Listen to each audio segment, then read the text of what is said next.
Chapter 27.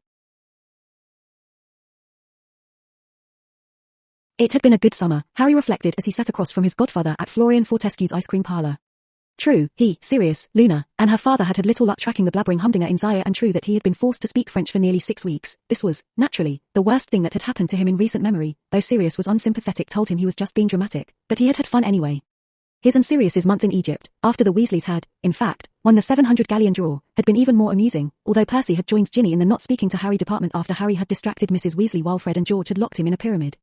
He didn't see what the big deal was, anyway. Percy was only in there for 3 hours and had confessed afterwards that he had learned quite a bit that he wouldn't otherwise have an opportunity to because he was unsupervised. Apparently, while the new head boy had come to expect behavior like that from the twins, he had expected better of Harry. "Do you think they're done with their school supply shopping yet?" Harry asked. "I'm bored." Sirius, who had been thoughtfully eyeing a group of rather pretty witches, blinked and looked over at him. "You're the one who hired Dobby to do yours for you," he reminded him. "Well, yeah, but it didn't occur to me that I'd be stuck waiting here for everyone else to finish theirs," Harry complained. "Yes, who would have thought that Hermione would freak out that you were paying Dobby below minimum wage, and yes, I know he insisted on it." Sirius held up a hand to forestall Harry's protest. "Ron would get insulted that you were rubbing it in his face that you're so rich you won't even do your own shopping. Ginny still wouldn't be speaking to you, and Luna and Neville would be off to prove that Waxperts have infested Ollivanders."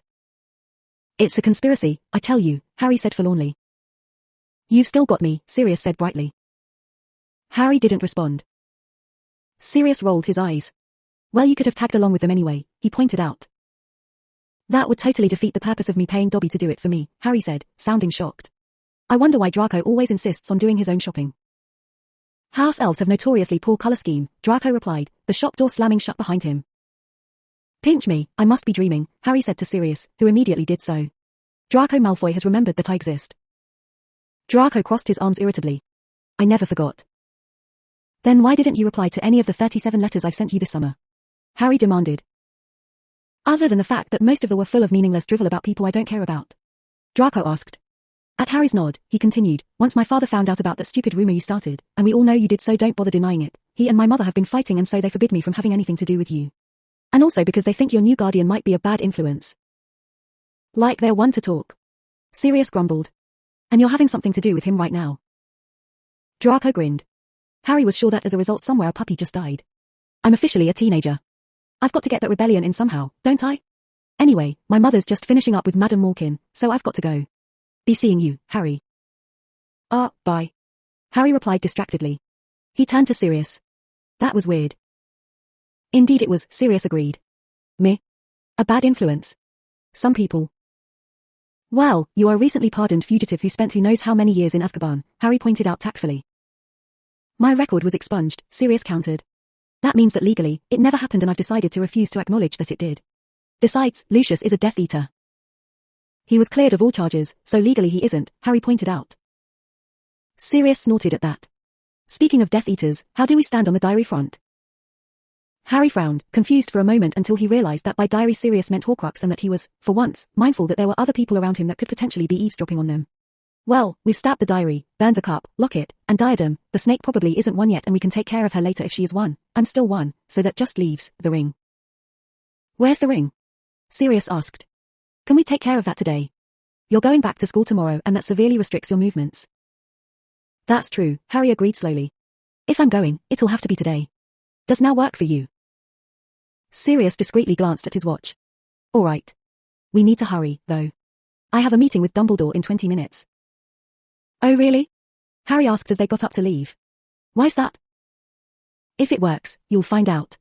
If it doesn't, I'm not going to tell you," Sirius told him primly. "Now where did you say we were going?" "Little Hangington. Now, wait, Little Hangleton," Harry corrected himself. "Are you sure you know where we're going?" Sirius asked suspiciously. "Of course. I just haven't been there in, let's see, 11 years. I think. And I never actually did go to the Gaunt Shack. Actually, I don't think I can give good enough instructions. I'll just have to apparate us both," Harry decided. "That'll probably work better anyway because I'm technically too young to apparate, so we can pretend you're the one doing it." Sirius looked distinctly unhappy, but he did as Harry requested. Harry closed his eyes and did his best to recall the graveyard he'd been transported to at the end of his 4th year, where Cedric had.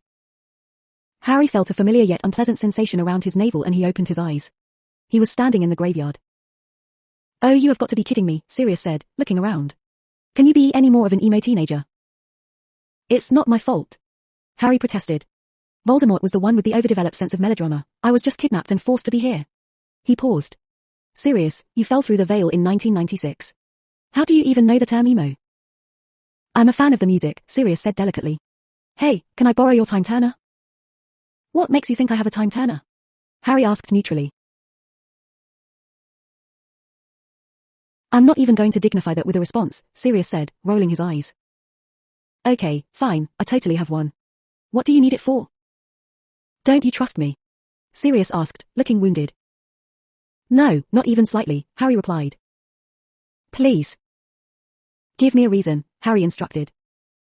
I'll buy you a firebolt. Harry removed the time turner from around his neck. Deal. Thanks, Sirius said, slipping it around his own neck. Say, didn't you say Voldemort resurrected himself using his dad's bones? Yeah. Harry said, wondering where this was going. Since we have nearly 2 years until Voldemort will try to revive himself, Sirius began. If history doesn't change that much, which, given our rather lackadaisical attitude towards things, isn't exactly a guarantee, Harry interjected. Sirius nodded. Right. If things still happen the way they should, we could destroy Riddle's bones and the ritual wouldn't work. Harry thought about it. On the one hand, Voldemort not having a body would be a very good thing indeed. On the other, we can't do that. If he doesn't do the ritual, then he won't use my blood, anchoring my soul to this world so I can die and come back. Therefore there's no way for me to get rid of my Horcrux without me dying. And staying dead. Can we at least switch his father's bones with someone else's then? Maybe a more distant relative. That way it should still work, but maybe not as well, so it could weaken him, Sirius suggested. Good idea, Harry said. You do that while I go look for the shack. Once you're done, just apparate over to me. Sounds good, Sirius agreed, already moving among the graves, searching for someone to replace Tom Riddle Sr.'s earthly remains with. 10 minutes later, Harry had successfully managed to not only locate the location of the Gaunt shack, but also the location of the ring, and he heard a loud crack outside indicating that Sirius had arrived. Did you find it? Sirius asked. And is that the skeleton of a snake nailed to the door? Of course, answered Harry, pointing to both of them. I'm having trouble with one of the wards, though. Let me see, Sirius waved his wand over the point Harry had gestured to. Ah, I know how to deal with that. He muttered a spell under his breath. There. He reached down and picked up the ring. So this is the final Horcrux. Well, except for you, of course. Don't put it on, Harry warned. Dumbledore did, and it almost killed him. As it was, he only had a year left before he would have died from it, if Snape hadn't sped the process up. Aha, Sirius said, clearly not listening and moving the ring closer to his finger, as if in a trance. Sirius, if you put that on, then Snape will have to save your life. Snape. Do you really want to give him something like that to hold over your head forever? I can see it now. You tried to kill me when we were 16, Black, and I saved your life 17 years later. It just goes to show that Dash. I get it. Sirius exclaimed, hastily dropping the ring. That's better. Now what do you say we get out of here and just torch the place? Harry suggested. Works for me. All the dark magical residue, it feels like I never left home. With that, Harry and Sirius left the shack, and Sirius cast Fiendfire, ridding the world of one more piece of Tom Riddle Jr.'s soul and one incredibly ugly house. Sirius apparat Harry back to Diagon Alley, then quickly ran off to his mysterious meeting with Dumbledore that he refused to explain about. Strangely, for all his earlier insistence before that he needed to be on time, he didn't seem to care that he ended up being 15 minutes late. Harry. Hermione greeted him, thrusting a huge bundle of orange fur into his arms. Ron and Neville came up behind her. Crookshanks. Harry ventured. Hermione gaped at him. But, I only just decided, how did you do that? I told you, my Scar is studying divination, Harry replied smugly. Oh honestly, just because you're right about a few innocuous things you think you're the next coming of Cassandra or something, Hermione huffed. He was right about my dad and the Ministry Galleon drawer, too, Ron reminded her. And pretty much everything else he's ever said would happen has happened, Neville added. He's either psychic or one hell of a con man. I don't see how you could possibly dispute the fact that I know the future, Harry said, secure in the knowledge that he did know at least one future, even if he was doing his best to change it for no other reason than sheer boredom and possibly to save a few lives. If he had time. You're not really taking divination, are you? Hermione asked, completely ignoring her friend's ribbing. Yep, Harry confirmed cheerfully. And Muggle studies and care of magical creatures. Why? Hermione wanted to know.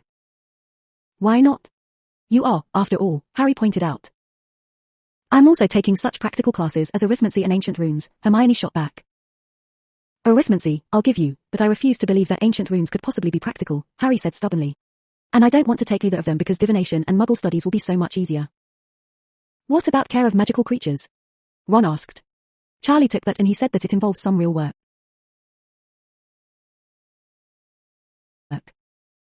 I know, Harry agreed, sounding rather put out.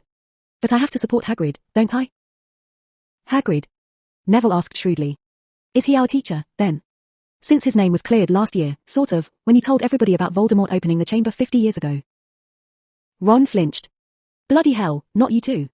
Doesn't anybody have a healthy fear of the most terrifying wizard in living memory anymore? Harry was pleased to note that Ron was no longer calling Riddle the most terrifying wizard ever, as he and Hermione had finally managed to convince him that there was no objective way to judge something like that. Neville shrugged. My gran says not calling him by the proper appellation is an insult to my parents' memories, he said quietly. Of course he's our teacher, Harry said, quickly changing the subject. Who else would assign us a biting book? It's a good thing the manager told us how to calm them, Hermione said. I can't imagine what I'd do if I had to figure it out by myself. Easiest 20 galleons I ever made. Harry grinned. You told the manager to stroke the spines? Ron asked, surprised. Yep. He was already fed up with them just from trying to store them, and so he was more than happy to hand it over. Harry smiled. The four of them sat talking for another half an hour or so before Harry said innocently, so Ron, you and Crookshanks sure seem to be getting along. Are you a closet cat person? Maybe not closeted but recently discovered, Ron replied. After all, cats eat rats. So they do, Harry laughed. His vision was then blocked by a large broomstick-shaped package. What? It cost nearly all of my reparation money, but I got you your damn broomstick, Sirius said, moving into Harry's line of sight. Now stop guilt-tripping me about my lack of presents during your formative years and all the Christmas, birthdays, Halloweens, Easters, etc. that I missed and the corresponding gifts that I owe you. You guilt-tripped him about missing significant life events while he was in Azkaban? Hermione asked, horrified. Hey, Harry said defensively. It's not like he doesn't do the same thing. It's always, James would have done it, or sometimes, Harry, I just get nostalgic and wish James were here. Hermione just continued to stare, so Harry moved on. So, how'd your mysterious meeting with the headmaster go? Sirius grinned broadly. Excellent. In fact, you're looking at Hogwarts' newest professor. Harry shot him a look. You're going to teach defense against the dark arts. But what about Remus? Sirius looked shocked. Harry. I would never deprive Moony of his chance to act all responsible and put his years of tutoring to waste. He's still going to be teaching Dada. So what are you teaching?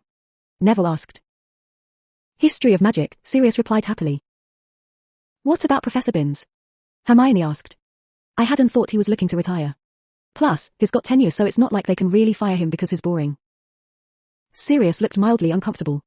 Well, during my interview, McGonagall came in and informed us that Binns had been mysteriously exorcised a little while ago.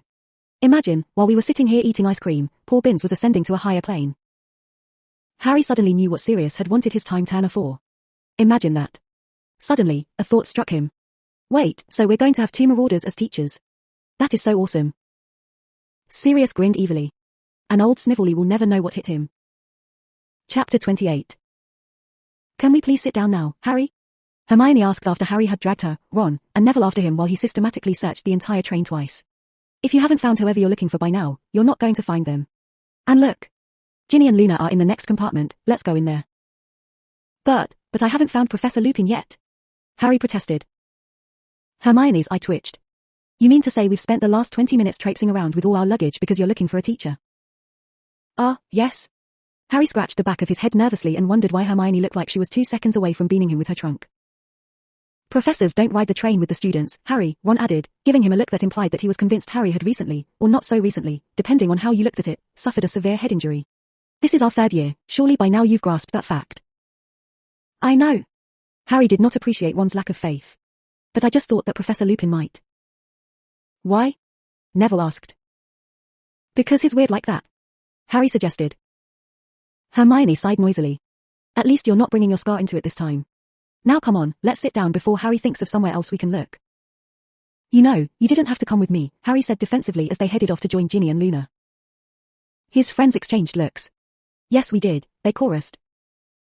After all, who knows what you'd get up to when left to your own devices? Neville asked rhetorically. Good point, Harry deadpanned. After all, the last time that happened, Sirius and I defiled someone's grave, burned down a house, vandalized a family heirloom, and expedited Binns' journey to the afterlife. It was a measure of how often Harry said things like this that they all completely failed to react. I'm sure you had a good reason, Luna said cheerfully. Except for that last one. I suspect for that you just wanted to spend some quality time with your new guardian. There's nothing wrong with wanting to connect to new family members, right Ginny? Harry turned to the redhead. She studiously ignored him, as she had been doing all summer. No matter though, they had a long train ride ahead of them and sooner or later, she'd have to talk to him, if only to hex him. Sure enough, the next few hours passed very quickly with Harry annoying everyone by ending everything he said with a "right, Ginny, what do you think, Ginny," or something else to that effect. Then, just as the conductor made the announcement that they were nearing Hogwarts and might want to start changing, Ginny snapped, "All right already, I'll talk to you if you just shut up." Harry beamed. "Of course, I dash," he broke off as Ginny glared pointedly at him and he mimed zipping his lips. "Good," Ginny said, satisfied. "Now you boys get out of here, we need to change." Obediently, the boys trudged out. "Wow, you broke through the silent treatment through sheer annoyance," Ron said, sounding slightly awed. "And it only took 3 months," Harry smiled self-deprecatingly. "Don't feel bad, Harry," Neville said, patting him on the back. "It's not like you even saw her at all during most of June and all of July."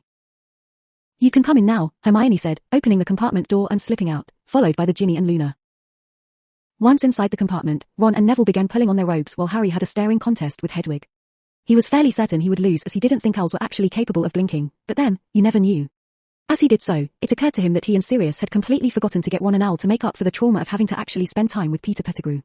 Not that Ron was likely to accept charity or anything like that. Speaking of owls, though. "Hey Ron, when did your sister get an owl?" Harry asked, turning automatically to look at his friend. "Yesterday. Remember? I wanted to know how she could afford that, even with the remainder of the galleon drawer paying for our school supplies, and she flew off the handle and asked if I was accusing her of being a thief, and, well, it only went downhill from there," Ron recounted, a little sheepishly. "Was this when you were shopping? Because remember, Sirius and I were committing various crimes then." "They are ice cream crimes?" Neville asked innocently. Harry made a face at him, then remembered that he was in the middle of a staring contest with his owl. "You blinked while I wasn't looking, didn't you?" he accused. Disgusted, he turned back towards his human companions. "What's her name, anyway?" "Pigwidgeon," Ron said gloomily. Harry blinked, surprised by the coincidence, but then he remembered, Ginny had named Ron's owl last time, hadn't she? "And how do you not remember our fight? We were still having it at dinner last night until Mum threatened to hex us." Harry tilted his head back, trying to remember. "Really? What was I doing at the time?" "You, Fred, and George were giving Mrs. Weasley suggestions," Neville supplied helpfully. "Oh, that's right. She never did take us up any of them, though," Harry said. There was a knock on the door. "Are you guys done in there?" Hermione called. "Yep," Harry said, opening the door for the girls to file back in. "Did an umgubula/kilter eat your robes, Harry?" Luna inquired politely. "Oh, no, nothing like that," Harry assured her. "I've just decided that wearing robes everywhere is a very sheep-like thing to do, and so I'm not going to do so except when I'm in class." "Are you even allowed to do that?" Hermione asked, skeptically. Harry shrugged. "Who knows? Best case scenario, I'll lose us the House Cup this year." "Don't you mean worst case scenario?" Ginny asked. Harry snorted. "Yes, Ginny. By best I actually meant worst, however did you know?" "Oh, you know, I figured all those experts you and Luna are always talking about must have set up a colony in your head and so you get confused easily," Ginny replied easily. "Thank you for being so understanding," Harry told her dryly. "My pleasure," she replied sweetly. Well, at least she was talking to him again. It was, Harry decided as he helped himself to some mashed potatoes, almost surreal to see Sirius sitting at the staff table. It was even stranger to see casually pointing his wand at Sirius's heart while he ate and Remus keep shooting guilty looks in Sirius's direction. They really should have guessed that Remus's failure to contact Sirius once he was officially pardoned and the real story came out would be to his far too well-developed guilty complex. It had been a while since Harry had last seen the only competent and not evil Dada professor he'd ever had, and so he could be wrong, but Harry was reasonably sure that Remus usually looked a good deal shabbier than he did then. Harry would have been thrilled to see him regardless, as he had missed the man a great deal in the 6 years he'd been dead, but the sight of him in brand new robes was just bizarre. Perhaps Sirius would know more. He made a note to speak with his godfather after the feast. "Welcome to another year at Hogwarts." Dumbledore greeted them as he stood up. Instantly, the noisy Great Hall grew silent. "I have some staff changes to announce this year. Firstly, Professor Lupin has kindly consented to fill the post of Defense Against the Dark Arts teacher." Most people had no idea who Remus was, but once Harry started giving him a standing ovation, the rest of the school soon followed suit. It looked like sheep mentality did come in handy sometimes after all. Remus looked astonished at the applause he was receiving and Snape's wand kept twitching towards Harry. Harry hid a smile. It looked like the presence of 2 marauders was getting to him already, and he idly wondered whether Sirius had done anything to him yet or if it was just Snape's well-deserved paranoia kicking in. After all, much as Harry loved Sirius now, when faced with the reminder of the boy Sirius had been at Hogwarts, he was forced to concede that they probably wouldn't have gotten along very well. After all, Sirius was violently anti-Slytherin while Harry rarely sought to provoke anyone, as hostility found him often enough, and Harry could never, not even as a first year, imagine being so irresponsible as to try to feed a classmate to a werewolf for the high crime of being annoying. Once the applause had died down, Dumbledore continued, as to our second new appointment, well, I am sorry to tell you that Professor Kettleburn, our Care of Magical Creatures teacher, retired at the end of last year in order to enjoy more time with his remaining limbs. However, I am delighted to say that his place will be filled by none other than Rubeus Hagrid, who has agreed to take on this teaching job in addition to his gamekeeping duties. Harry shot his friends a smug look. After all, they hadn't entirely believed him when he revealed Hagrid's new job to them the day before joining in with the rather tumultuous applause Hagrid was getting, even without him, encouraging his fellow students. We should have known, Ron said thoughtfully after the applause died down. Who else would have set us a biting book? But you did know. Harry protested. I told you yesterday. Like Ginny told you about her owl yesterday? Neville asked pointedly. Touché, Harry acknowledged reluctantly. And now, for our final staff appointment, I am sad to inform all of you that after his many years of quality teaching, Professor Binns has decided to seek out the afterlife, and so history of magic will now be taught by none other than the recently pardoned Sirius Black. Dumbledore gestured to Sirius who, in keeping with his decision to pretend his prison stint had never happened, looked decidedly confused. Sirius's standing ovation was led by Harry, Luna, and the Weasleys, who had gotten to know him quite well during their month together in Egypt, and halfway through it, the applause was drowned out by fireworks that exploded and spelled out things like Return of the Marauders and Chaos Galore. Harry actually had nothing to do with it, so it must have been all Sirius's doing. Remus, he noted, was looking nostalgic as he watched the fireworks, so there was progress being made on that front. Even better, George Weasley fainted at the knowledge that one of his heroes had returned to the castle. Or he might have been testing one of his inventions, who really knew? Why are you guys following me? Harry asked Fred and George as he made his way to see Sirius. Good question, Harry, Fred responded jovially. Better questions. Why did you not tell us that your godfather was one of Teaching Marauders? George demanded. I guess it just slipped my mind, Harry replied honestly. Slipped your mind? Slipped your mind? How could it have slipped your mind? Fred challenged. You knew they were our heroes. George added. Harry cocked his head. Did you guys ever mention that? He asked curiously. I don't know, Fred confessed. Fred? I'm not sure, George replied. But he should have known anyway. Absolutely, Fred agreed. Well, you know now, Harry pointed out. My father was Prongs, Professor Lupin is Moony, Sirius is Padfoot, and if you mention Wormtail in front of Sirius, he will probably hex you. Professor Lupin? Fred asked incredulously. I guess he must not be as straight-laced as I thought. Oh no, he is, Harry assured him. But he's still awesome, he just needs a little encouragement, is all. Why shouldn't we talk about Wormtail? George asked. Who is he? Peter Pettigrew, Harry said shortly. So needless to say, that's kind of a sore subject right now. The twins nodded solemnly as they reached the kitchen. Why are you meeting him here? George asked. Are you meeting him in here? Fred wanted to know. Or are you just still hungry? Sirius and I like the kitchens, why not meet here? Harry asked, tickling the painting of the pears. As the portrait swung open, Harry heard someone who sounded suspiciously like Nymphadora Tonks complaining, oh come on, Sirius, do I have to spell it out for you? You could do that, Sirius said cheerfully. Or you could just tell me what you're talking about. Why am I even here? Remus wondered. Because you love me and this is the first chance we've had to catch up, seeing as how you've been avoiding me, Sirius reminded him. I have not been avoiding you, hello there, Remus greeted Harry and the twins. May I help you? Can we have your autograph? George asked. And yours, too, Sirius, Fred added. All right, Remus looked a little surprised, but signed the parchment he was given.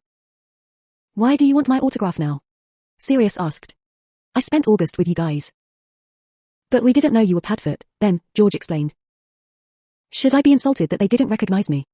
Sirius asked Harry, signing his name with a flourish. Nah, just blame the Waxperts, he advised. Ah, yes, how could I forget about the dreaded Waxperts, Sirius grinned. It's why they're so insidious, Harry explained. So Tonks, what brings you here? Are you even allowed to be here? Tonks shrugged. Don't know, don't care. And don't start preaching about how I should, because God knows students aren't allowed in the kitchens, anyway. Harry sighed. Fine, but what are you doing here? I'm waiting for Sirius to acknowledge my existence, Tonks explained. What do you think I've been doing? Sirius asked. I think arguing with you about whether or not I know what you're talking about is acknowledging your existence just fine. That's not what I'm talking about and you know it. Tonks complained. It occurred to Harry suddenly what she was most likely talking about. Sirius, you're the head of the Black family, he informed his godfather. I know, came the confused reply. What does that have to do with what we're talking about? Did you ever get around to kicking Bellatrix out and reinstating Andromeda and Tonks? Harry asked. Sirius paused. That did not occur to me, no. Now that you mention it, though, I will absolutely disinherit Bellatrix first thing tomorrow morning. And? Tonks prompted. Sirius looked blank for a second. And, then I don't have to worry about the likes of her tainting my admittedly dark family reputation. What about me? Tonks asked. Oh, don't worry, I'll reinstate you and your mother, too, Sirius said dismissively. Thank you, Tonks said, looking anything but grateful. Clearly concerned for his fellow marauders' safety, Remus quickly jumped to his feet. Now that that's settled, I'll escort you out. Tonks smiled at him. I'd like that, she said brightly, pleased at having achieved what she'd set out to do. We're going to head back to the common room, too, Fred announced. Don't stay down here too long, we talked to the house elves into sending up food for our back-to-school party, George told him. All right, I'll be there soon, Harry promised them. Once he and Sirius were the only humans left in the kitchen, Harry said, we should make Remus and Tonks spend more time together, they are a really cute couple. I cannot believe the word cute just came out of your mouth, Sirius said, horrified. And why would I want to set Remus up to get he shuddered dramatically married? Because at least Tonks isn't boring. Harry suggested. Besides, I miss my godson. Surely you can understand that. I suppose. Sirius agreed reluctantly. Why wasn't Remus on the train this year? Harry asked. I looked for him, but I didn't see him. Harry, Sirius said in his best responsible adult voice. I'm not sure if you've realized this during the 8 years you've attended Hogwarts, but the teachers don't actually ride the train with the students. In fact, the only adults on it are the snack cart lady and the conductor. I know that, Harry rolled his eyes. Although, in retrospect, it is horribly irresponsible to allow the entire Hogwarts population to travel together unsupervised for several hours while able to use magic. Seriously, people could get seriously injured. I've seen people get seriously injured. Hell, I've both been the injurer and the injure in that situation. Oh, and the reason I was asking was because last time Remus was in our compartment with us on the ride to school and saved us from a couple of overeager dementors.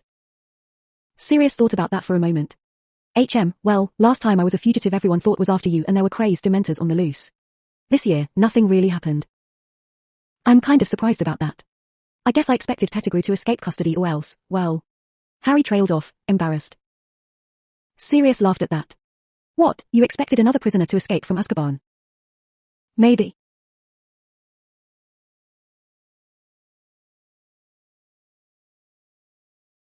Do you have any idea how difficult it was for Emmy to do it?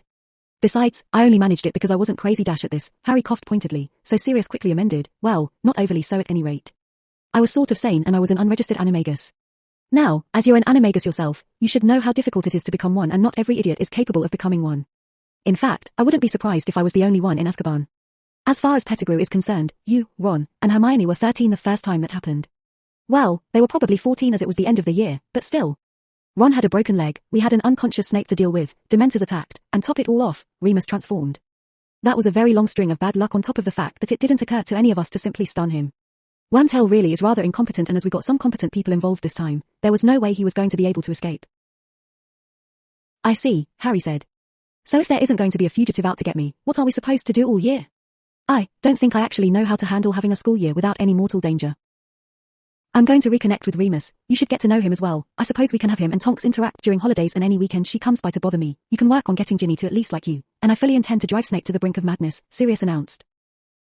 Speaking of Remus, what's with his new robes? I've never seen him in anything new and, it's kind of freaking me out, Harry confided. Oh that, Sirius waved his concern away. It would seem that Dobby accidentally replaced all of his second-hand things with brand new items after I may or may not have accidentally given him access to my Gringotts vaults and a galleon. How did he react? Harry wanted to know. Sirius shrugged. Not well, but what can he do? His old junk is long gone by now. And like I told him, the recent fugitive and Azkaban escapee cannot possibly look better than the normal wizard with a badly behaved rabbit for at least 6 months. Which means at Christmas. Harry trailed off. I'm going to blow everyone away, Sirius confirmed. Of course, Snape laughed at that, but everyone knows that he's just jealous because he has notoriously poor hygiene. Does he? Harry asked. I always thought it was a result of working with so many potions. It is, Sirius nodded. Well, partly. But there are potions that will counteract the effects of all those potion fumes. He just doesn't bother because his hygiene skills have never quite been up to paragraph. Did you happen to tell him that? Because let me tell you, he looked rather homicidal at the feet tonight. What did you do to him? Harry asked curiously. Sirius smirked. Nothing yet. It's going to take every ounce of my considerable self-control, but I want to wait until he's so paranoid he can't sleep before I start in on him. Spoken like a true marauder, Harry grinned. Sirius beamed with pride. The next day at breakfast, Harry was quietly bemoaning the fact that he'd taken 3 extra classes instead of 2 and how the extra homework would probably kill his social life, while Ginny just rolled her eyes and told him she was sure he'd manage when Ron's voice broke through his sulking. Hermione, he was saying. They've messed up your timetable. Look, they've got you down for about 10 subjects a day. There isn't enough time. Look, see this morning. 9 o'clock, divination. And underneath, 9 o'clock Muggle studies. And then 9 o'clock arithmancy. How the bloody hell do you think you'll manage that? With a time turner, of course, Harry piped up. I got her one for Christmas last year, maybe. I definitely got her one at some point. Besides, I have to use one to get to both Muggle studies and divination, as it apparently never occurred to anyone that some people might want to take both. Harry. Hermione hissed. We're not supposed to tell people about that. But I already explained all about them when I got you yours, Harry pointed out. I am warning you now, though. If you don't throw a few extra hours in there to sleep and start going crazy and biting everyone's head off, I will be holding an intervention. Are you going to do that? Hermione demanded. Well, no, Harry admitted. But I have 1 extra class. You have, like, 50. I do not. Hermione huffed. How many classes are you taking? Neville asked curiously. Hermione just crossed her arms and glared at everyone. Besides, Harry continued as if he hadn't been interrupted, while we all think time travel is really cool, who here would like to use it for the sole purpose of doing more schoolwork? Slowly, Percy raised his hand. Oh, you so don't count, Harry told him. Besides, if you were any more responsible, you'd be on faculty. Whatever do you mean? Percy asked him delicately. Since Professor Black's appointment, I was under the impression that there was no such criterion to teach here. Harry shrugged. Got me there. Divination first, do you think? Harry asked Hermione, who nodded, and the pair followed Ron and Neville from the Great Hall. My scar says it knows a shortcut, and given that we're finally taking a class that will be able to utilize its talents, I suggest we listen. Why not? Ron asked. It's not like we have any idea how to get there anyway. With Harry's shortcut, the 10-minute trip only took 7, and all too soon Harry was getting that familiar perfume-induced headache that he really ought to have considered before willingly taking divination again. Welcome, Professor Trelawney said airily as she practically floated into the room. How nice to see you in the physical world at last. She launched into her spiel about the inner eye, and Harry automatically tuned out as he'd already heard some variation of this several times before. You, boy, she stopped suddenly, pointing at Neville. Is your grandmother well? Neville looked at her strangely. She was yesterday, he replied. But at her age, who knows what various ailments may befall her? Trelawney nodded approvingly. That's a good attitude to take, especially considering, well, anyway, we will be covering the basic methods of... Especially considering what? Neville whispered to Harry. Is she for real? Does she know something? I have no idea, Harry whispered back. Maybe she'll catch a cold or break her ankle or something. Not like that's a big deal in the wizarding world. By the way, dear, Trelawney looked over at Parvati. Beware a red-haired man. Are you even listening, young man? She asked, suddenly whirling to face Harry. Not really, Harry admitted. But then, I'm sadly bereft of the inner eye. My scar's the one with all the talent, and it's paying plenty of attention. In fact, it said that there's going to be a Yule Ball next year, and neither Parvati nor her sister should go with Ron, because if they do he'll completely ignore them in favor of sulking because he accidentally insulted his crush in the process of asking her to go with him at the last minute, and she was already going with a Quidditch star. Harry. Ron complained. You're supposed to be on my side. I am on your side, Harry told him. Which is why I'll make sure to bug you to ask whoever you happen to like next year to the dance right away. Their professor, meanwhile, was eyeing Harry speculatively. You just might succeed in this class, she said softly.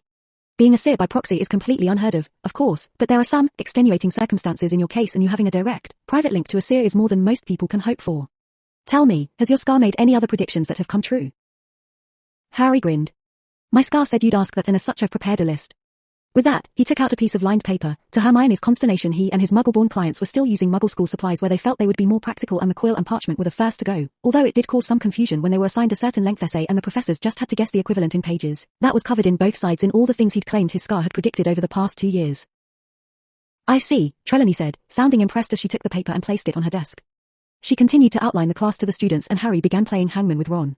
Since he couldn't possibly do that during History of Magic this year because he had a guardian to support, he figured he may as well get it out of the way now. Harry looked up as Lavender walked by holding a large silver teapot and placed it on the table in front of Professor Trelawney. Incidentally, the professor said casually. That thing you are dreading, it will happen on Friday the 16th of October. She quickly explained their task for the day, tea reading, and concluded with a warning to Neville. After you've broken your first cup, would you be so kind as to select one of the blue patterned ones? I'm rather attached to the pink. You are so lucky, Ron said enviously. I hate pink. Do you think if I break my teacup I can get blue, too? Neville just shrugged.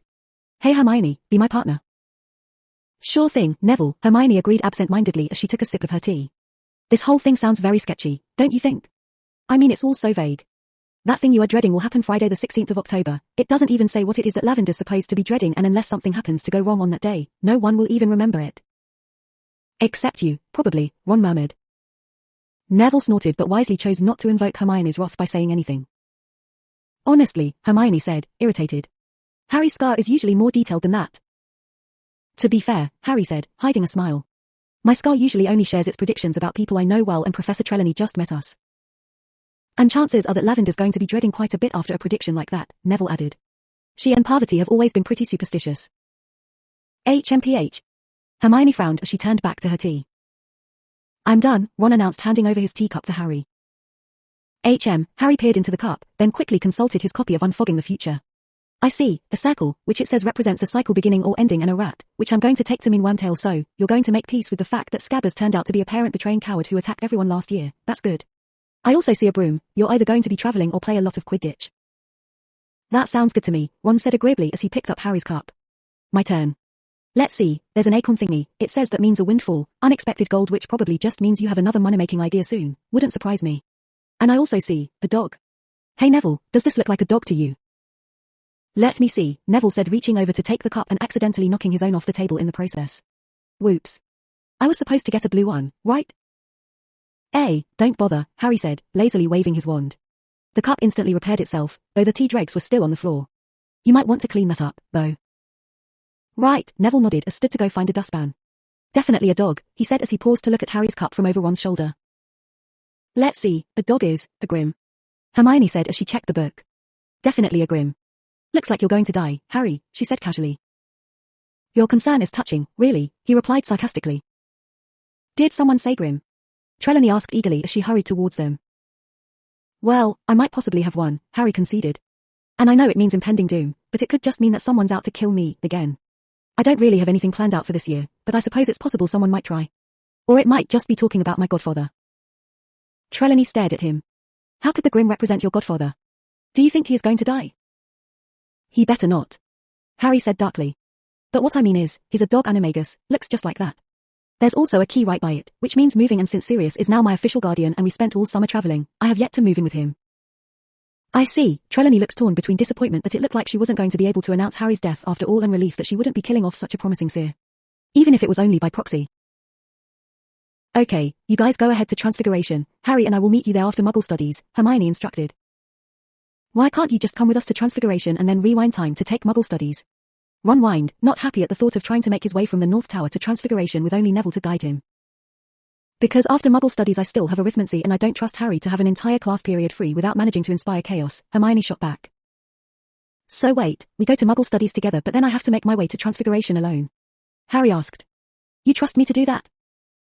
Hermione rolled her eyes. I admit, the plan isn't perfect, but I'm sure you'll manage.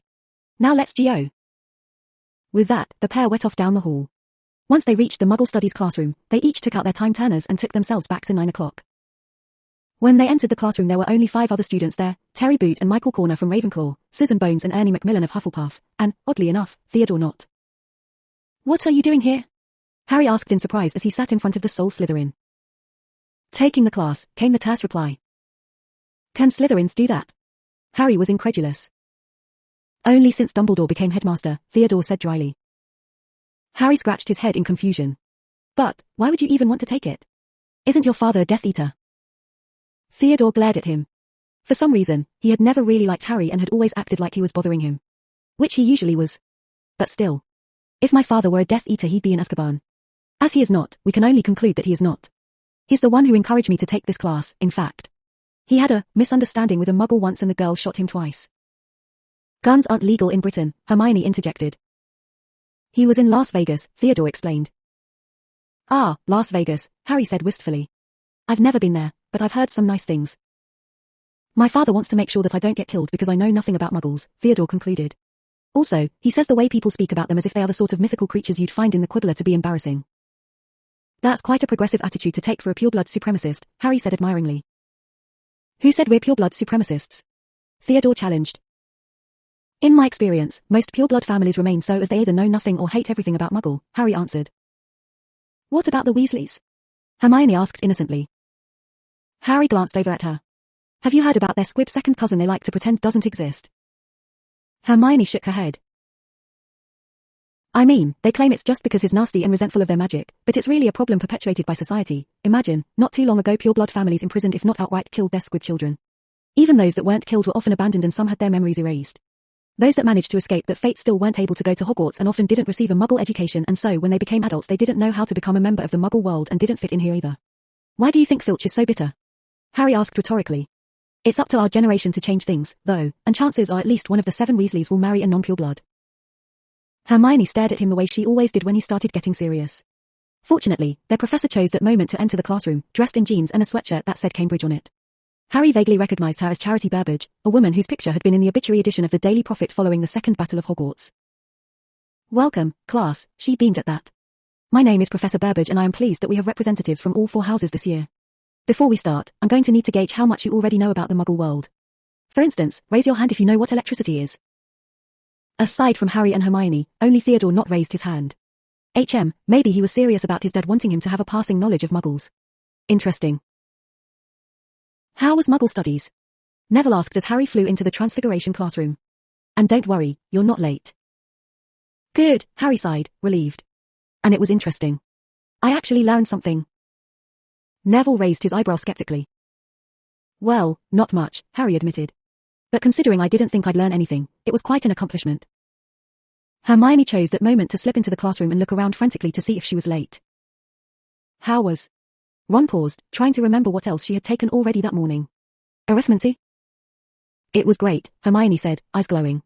I'm going to have to put some real work in, but I think I'll learn at LOT. And Muggle studies was fascinating. Professor Burbage really knows what she's talking about. Attention class, McGonagall stood up and began a lecture on animagi. The class listened with rapt interest while Harry doodled on Ron's textbook as he already felt he knew quite enough on the subject, being an animagus himself. He only looked up once he heard the sound of applause and was just in time to see a tabby cat turn back into their professor. McGonagall smiled at the applause but then her eyes narrowed. That's strange. What's strange, Professor? Hermione asked. I could have sworn you just came from divination, she responded. We did, Ron piped up. Professor Trelawney usually predicts the death of one of her students and people usually take that rather seriously, McGonagall explained. She tried to predict Harry's death, Seamus volunteered. But then they decided that the dog was probably Harry's godfather and moved on. Yeah, Dean chimed in. She said that since Harry's psychic scar was dependent on Harry for survival, it would probably be able to take care of him. McGonagall closed her eyes at the word psychic scar and looked very much like Hermione did when they were being stupid and she was getting a headache. Finally, she said, I'm glad to hear that none of you will be worrying about dying at any moment. Now, your assignment for today is to turn these rabbits, she gestured to her desk which had a large cage full of white rabbits, into silk hats.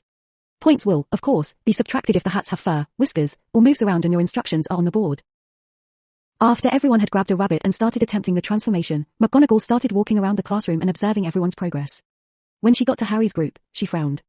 Hermione had already managed to transfigure her rabbit perfectly, of course, and Ron and Neville were in the process of attempting to transfigure theirs, but Harry's was still a rabbit, though it was dark grey.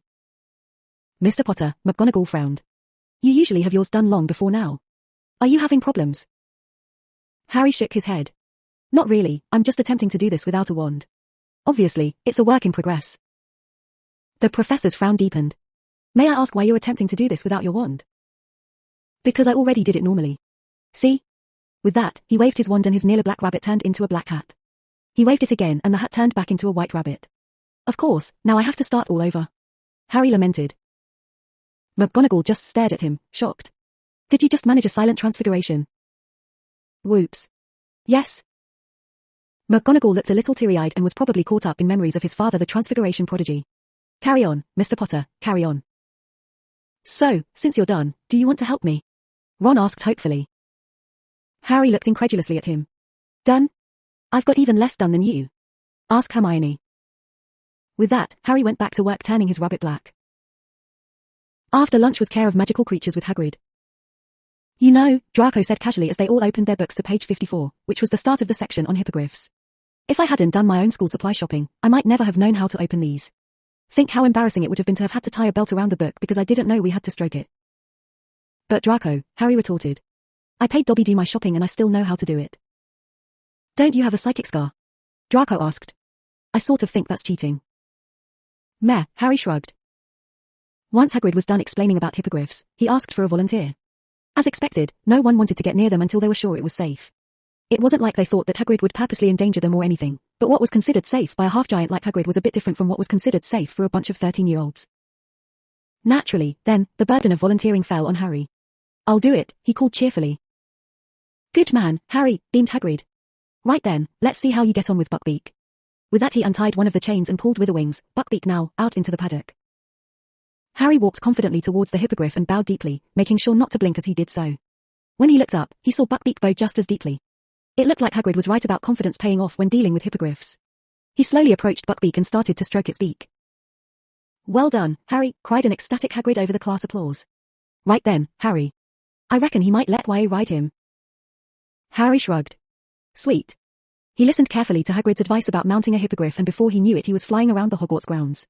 It wasn't nearly as bad as he remembered, but broomsticks was still infinitely more comfortable.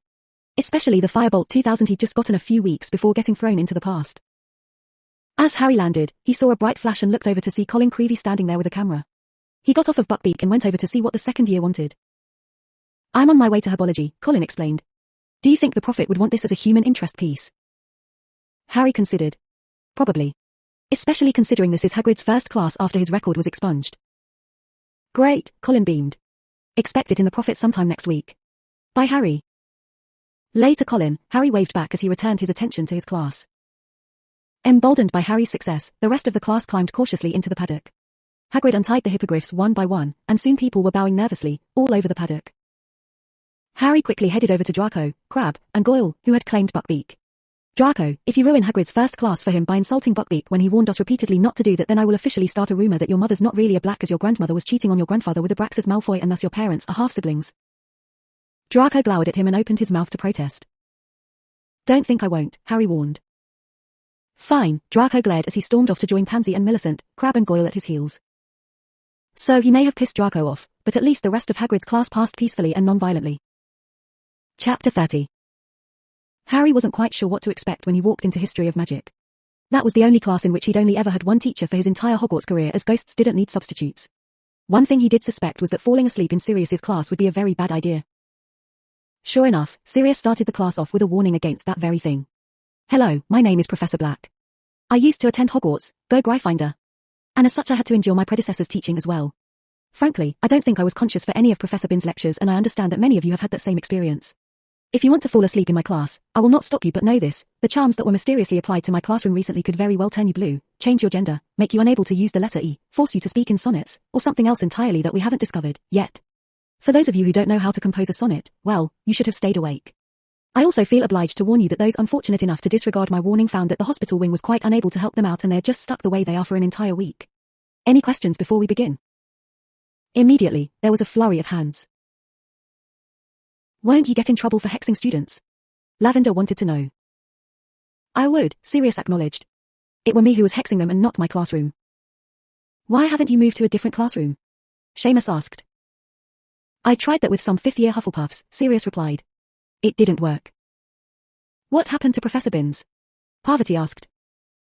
"Professor McGonagall discovered signs of an exorcism in the castle while I was having my interview with the headmaster, and she quickly discovered that Professor Binns was the only ghost unaccounted for," Sirius explained. "Why were you applying for a position that wasn't likely to vacate anytime soon?" Dean asked. Sirius looked thoughtfully at him. "You're a Muggleborn, aren't you?"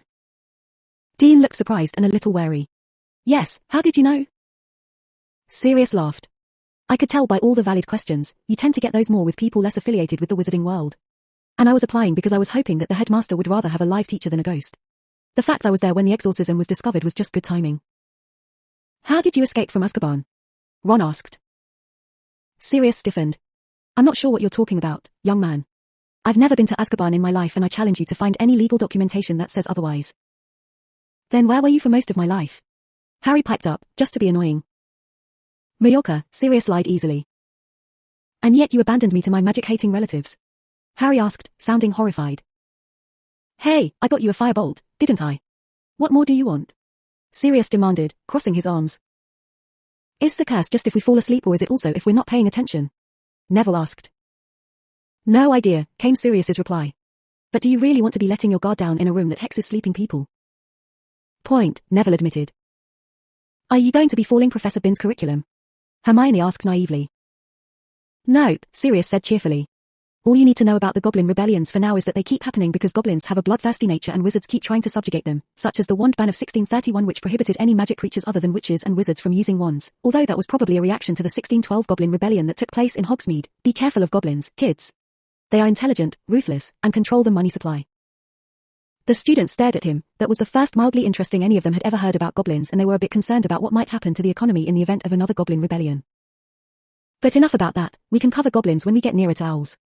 Instead, let's talk about Voldemort, Sirius announced. Immediately, the room was filled with gasps and shudders. Are you guys for real? Sirius asked in disbelief.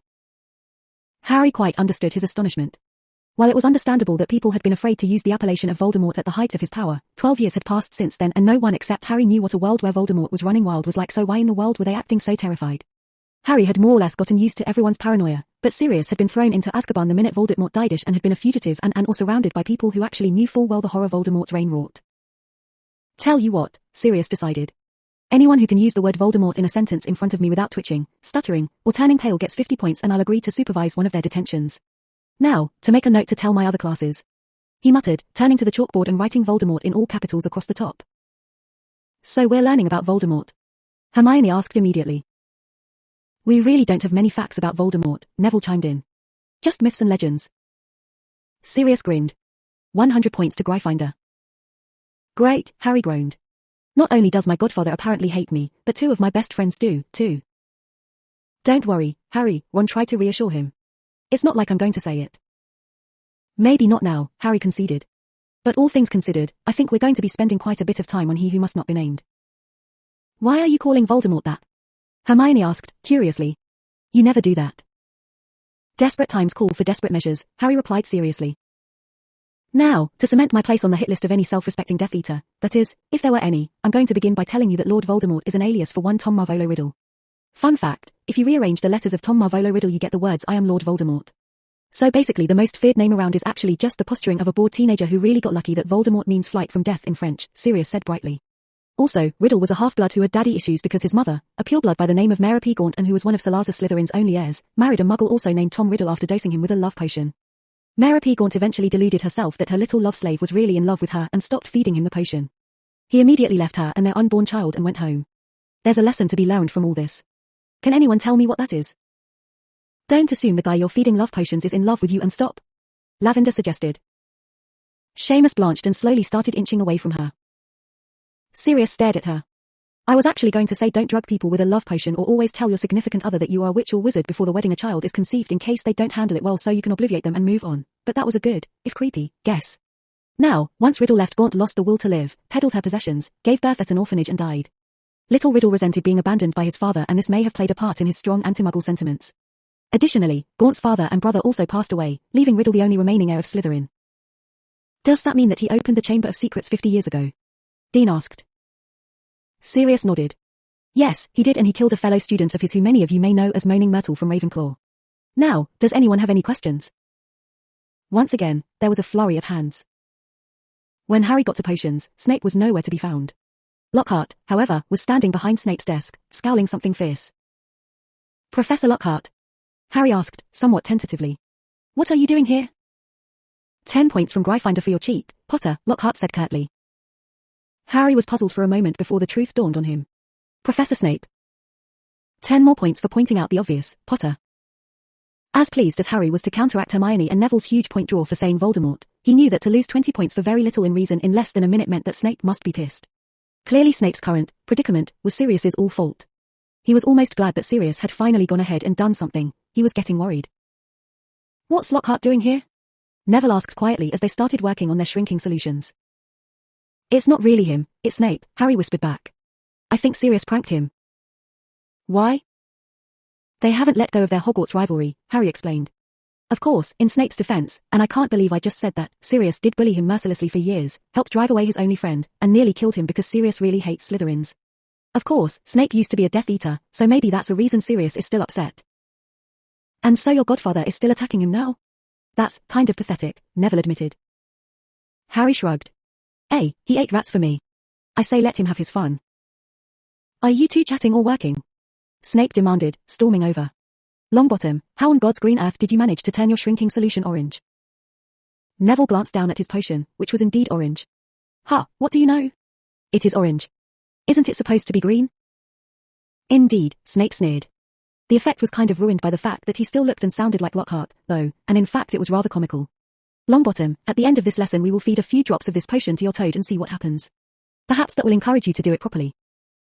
All right, Neville nodded before knocking his cauldron over. Snape looked murderous. Detention.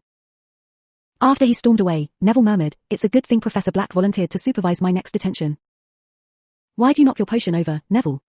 Hermione asked, shocked. "Now you'll have to start over." Neville shrugged. "Better that than risking poor Trevor. You'll help me with the next one, won't you?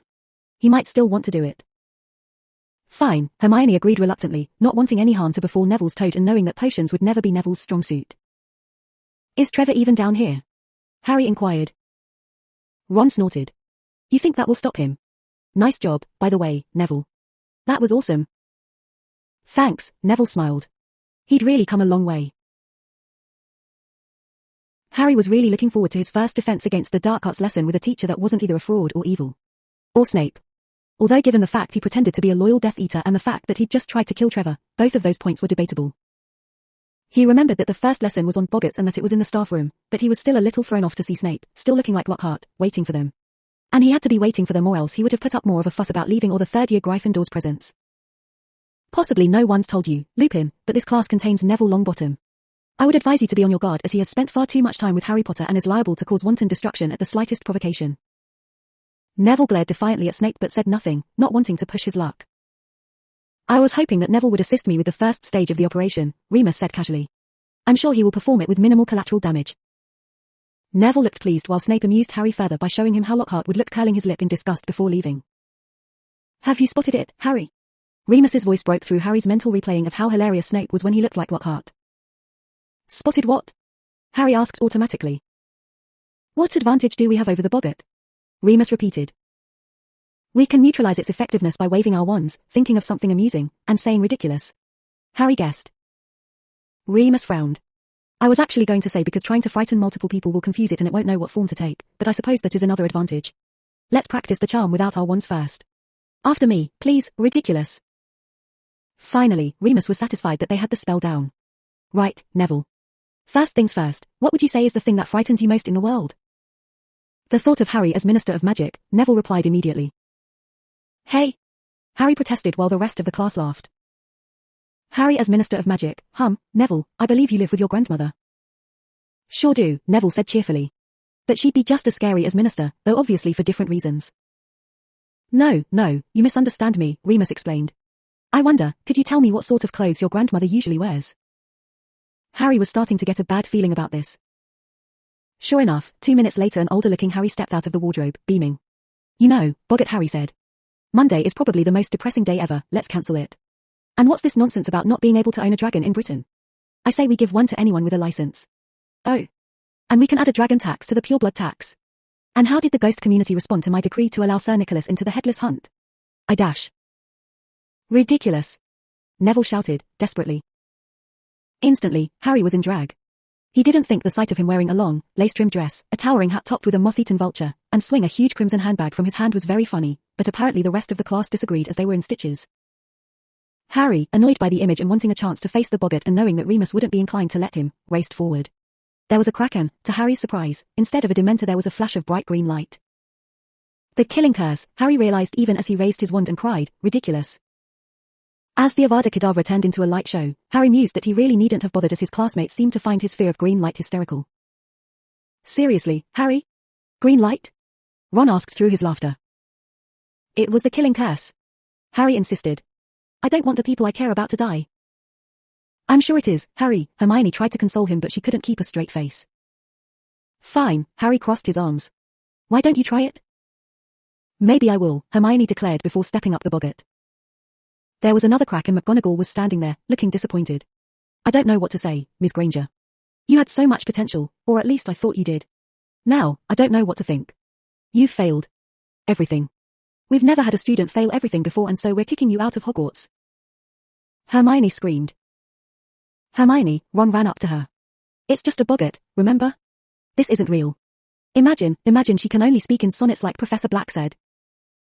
Hermione closed her eyes and, voice shaking, shouted, "Are ridiculous."